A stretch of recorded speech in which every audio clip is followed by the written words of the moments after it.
वैसे तो भगवान विष्णु के कई द्वारपाल हैं, किंतु जय विजय उनमें से प्रमुख हैं। ये दोनों वैकुंठ के मुख्य द्वार के रक्षक हैं और श्री हरि को सर्वाधिक प्रिय हैं। ये दोनों ही उप देवता की श्रेणी में आते हैं और इन्हें गुण एवं रूप में श्री हरि के समान ही बताया गया है। श्री हरि की ही तरह ये भी अपने 3 हाथों में शंख, चक्र एवं गदा धारण करते हैं, पर इनके चौथे हाथ में तलवार होती है। वहीं श्री हरि अपने चौथे हाथ में कमल धारण करते हैं। जय के ऊपर के बाएं हाथ में चक्र, दाएं हाथ में शंख होता है, नीचे के बाएं हाथ में गदा और दाएं हाथ में तलवार होती है। विजय भी अपने चारों हाथों में समान वस्तु ही धारण करते हैं, बस उनकी चीजें जय से उल्टे हाथों में होती हैं। अर्थात विजय अपने ऊपर के बाएं हाथ में शंख और दाएं हाथ में चक्र धारण करते हैं और नीचे के बाएं हाथ में तलवार और दाएं हाथ में गदा धारण करते हैं।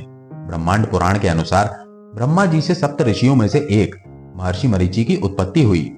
मरीचि से एक पुत्र हुए महर्षि कश्यप। कश्यप ऋषि की 17 पत्नियों से ही समस्त जातियों की उत्पत्ति हुई।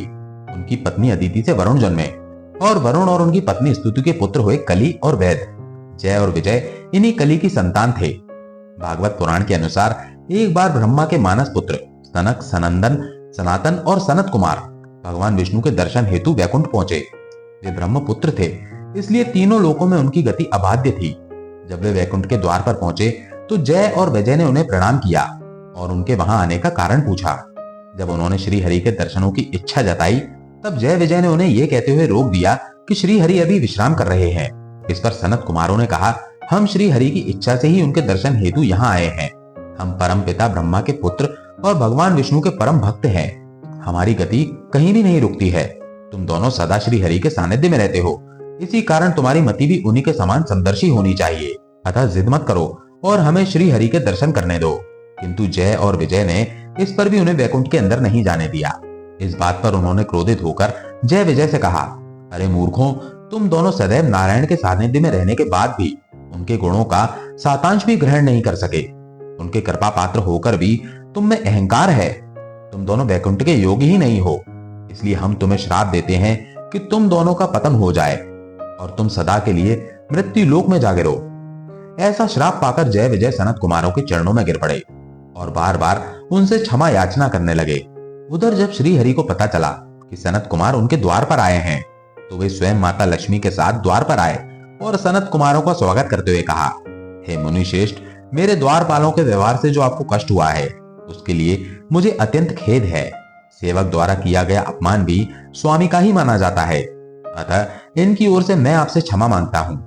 श्री हरि के ऐसे मधुर वचन सुनकर सनत कुमारों का क्रोध तत्काल शांत हो गया। उन्होंने श्री हरि से कहा, हे प्रभु, आप तो भक्त वत्सल हैं, किंतु हम आपके भक्त होते हुए भी क्रोध के आवेश में आ गए। उसी क्रोध के वशीभूत होकर हमने इन दोनों को ऐसा शाप दे दिया। हम अपने व्यवहार के लिए अत्यंत लज्जित हैं। यदि आप चाहें तो इन दोनों को हमारे श्राप से मुक्त कर सकते हैं। ये सुनकर श्री हरि ने कहा, मुनिवर, मैं त्रिलोक का आधिपति होकर भी ब्राह्मणों के वचन को मिथ्या नहीं कर सकता। फिर आप तो सृष्टि के रचयिता ब्रह्मा के पुत्र हैं, तो फिर आपके श्राप का शमन कर मैं आपका अपमान कैसे कर सकता हूं? आपने इन दोनों को श्राप देकर उचित ही किया है। जब अहंकार सीमा से अधिक बढ़ जाए तो उसका दमन अति आवश्यक होता है। भगवान विष्णु के ऐसे वचन सुनकर जय विजय व्याकुल हो उनके चरणों में गिर पड़े और रोते हुए कहा, स्वामी, अज्ञानतावश हमसे बहुत बड़ा पाप हो गया, किंतु उसका इतना बड़ा दंड हमें ना दें। हम दोनों तो आपसे विलग होकर एक क्षण भी नहीं रह सकते, फिर किस प्रकार हम सदा के लिए पृथ्वी लोक जा सकते हैं? कृपा करके इसका कोई उपाय करें कि ये श्राप सीमित हो जाए। ये सुनकर श्री हरि ने कहा कि चूंकि श्राप तुम्हें सनत कुमारों ने दिया है, इसलिए केवल वही तुम्हारे श्राप को सीमित कर सकते हैं। इस पर जय विजय ने पुनः सनत कुमारों से अपने श्राप को सीमित करने की प्रार्थना की। ये सुनकर उन्होंने कहा, हे वत्स, श्री हरि का आदेश है, इसलिए हमें तुम्हारा कल्याण करना ही होगा। हमारा श्राप तो मिथ्या नहीं हो सकता, किंतु हम तुम्हें वरदान देते हैं कि तुम दोनों पृथ्वी लोक पर महान विष्णु भक्त के रूप में जन्म लोगे और 7 जन्मों के बाद पुनः श्री हरि के चरणों में वैकुंठ लौट आओगे। ये सुनकर जय विजय ने कहा, हे मुनिवर, हम तो क्षण भर के लिए भी उनका वियोग नहीं सह सकते, फिर 7 जन्म तो बहुत अधिक हैं। कृपया करके इसे और सीमित कर दीजिए। ये सुनकर सनत कुमारों ने हंसते हुए कहा, प्रभु के भक्त से भी अधिक यदि कोई उनको स्मरण करता है तो वो है उनका शत्रु। भक्त प्रभु की भक्ति करना भूल भी जाए, किंतु शत्रु प्रत्येक क्षण केवल उनका ही ध्यान करता है। यदि तुम 7 जन्मों तक प्रतीक्षा नहीं करना चाहते तो उनके घोर शत्रु के रूप में जन्म लो। इससे तुम केवल 3 जन्मों में ही श्राप से मुक्त होकर पुनः वैकुंठ लौट जाओगे। अब जय और विजय के पास दो विकल्प थे। एक तो भगवान विष्णु का भक्त बनकर 7 जन्मों तक उनका वियोग सहना, और दूसरा अपने ही स्वामी का घोर शत्रु बनकर केवल 3 जन्मों के बाद ही पुनः उनकी कृपा में लौट आना। इस प्रकार उन्होंने अपने अगले जन्मों में विष्णु जी का शत्रु बनना ही स्वीकार किया, ताकि वे कम से कम अवधि तक उनसे अलग रह सकें। उन्होंने सनत कुमारों से कहा कि वे श्री हरि के घोर शत्रु के रूप में ही पृथ्वी पर जन्म लेना चाहते हैं, ताकि 3 जन्मों के बाद वे उन्हें पुनः प्राप्त कर सकें। सनत कुमारों ने तथास्तु कह दिया। जब श्री हरि ने यह सुना तो उन्होंने जय विजय की प्रशंसा करते हुए कहा कि तुम दोनों ने उचित ही चुनाव किया है। तुम दोनों भी मुझे अत्यंत प्रिय हो और मैं भी तुमसे अधिक समय तक विलग नहीं रहना चाहता। अतः मैं तुम्हें वरदान देता हूँ कि प्रत्येक जन्म में मैं स्वयं तुम्हारा वध करके तुम्हें तुम्हारे पापों से मुक्त करूंगा।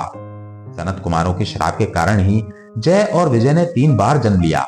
सतयुग में अपने पहले जन्म में महर्षि कश्यप और दक्ष पुत्री दिति के पुत्रों के रूप में, जय हिरण्याकश्यप और विजय उसके छोटे भाई हिरण्याक्ष के रूप में जन्मे।